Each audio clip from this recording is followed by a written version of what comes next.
Well, hi again, this is Dr. Michael Bogart, welcoming you back to clip 2 in this 7th series of videos in our Exploring World Religions series. In this clip, we'll be examining Taoism in its 3 main varieties, and I'm using the old style spelling, Taoism.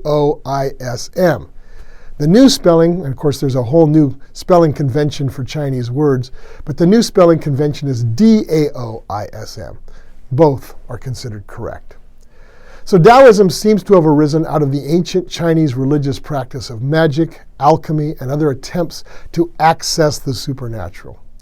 It's recognized today as a major world religion, and Taoism was founded by the mysterious Lao Tzu in the late Zhou period of Chinese history. That would be around the 700s BC.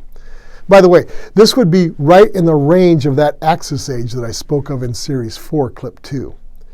Both Lao Tzu and Confucius lived during this amazing Axis age, and it's even possible that they could have met one another at some point. It'd be fascinating if they did. Now, not much is known about the legendary Lao Tzu. He seems to have left only one lasting legacy, and that's the enigmatic poem called the Tao Te Ching, or The Way and Its Power. The poem contains 81 stanzas describing the Tao as the force behind the universe and the way it works. And it can be read in an hour or so, or it can be contemplated over a lifetime. The Tao Te Ching's general theme is that the Tao is the way that things came into being from nothingness without any effort, and how they continue to exist now. The general format goes something like this.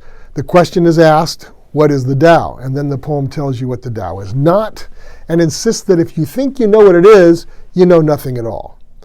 A major theme in the Tao Te Ching is a stress on the virtues of passivity and quietude, the yin side of the Tao. It sees the active, intrusive yang side as counterproductive and unwise. Water is used as the symbol of the Tao. Water is passive. It's not hard, but when enough of it gets moving in the same direction, it is powerful and even devastating. Water also brings life and refreshment. So Taoism sees water as its main symbol. Popular Taoism emerged as a religious system in 165 CE or so, that would be 165 AD, at least partly as a reaction to Buddhism, which had begun to enter China from India around that time.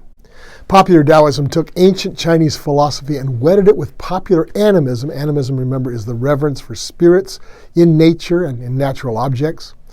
It also wedded it with alchemy, which is the practice that attempts to transform base metals like lead, for instance, into precious metals like gold, and to find the elixir or eternal potion of life. Popular Taoism includes the worship of deities and the legendary Chinese heroes, including the famous 8 immortals. It has an unbroken line of pope-like figures who have presided over its rites and maintained its continuity for centuries and centuries. Though suppressed under the Maoist government in the 20th century, it's making a comeback in the 21st in China. And sometimes it's described as religious Taoism. Now, the other 2 types of Taoism have emerged over the centuries as well. They differ over their notions of something called Qi. Qi is energy. And what do you do with Qi? How do you get the most of it? So popular or religious Taoism that we just talked about seeks to access Qi through religious rites, ceremonies, and worship. You get more Qi through worship. Philosophic Taoism sees Qi as limited. There's only so much of it. And it seeks to conserve Qi through prudent living and not wasting energy on useless pursuits. Now, vitalizing Taoism is what many Westerners are probably most familiar with. It seeks to gather as much Qi as possible through various sources like acupuncture, used to ease pain and channel Qi through the correct physical channels and to correct physical problems. Feng Shui is the art of channeling energy through the placement of objects like furniture within a house or the layout of the house itself, even colors in the color scheme of the house.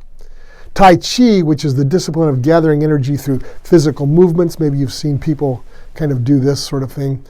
That, of course, channels energy through gaining it from the atmosphere. And, of course, crystals are used to channel energy as well. So before I move on, do these crystals actually work? Well, many people swear by them. And it's a scientific fact that some crystals are conductors of electric current. Perhaps that's part of what makes them work, or at least for some people they do.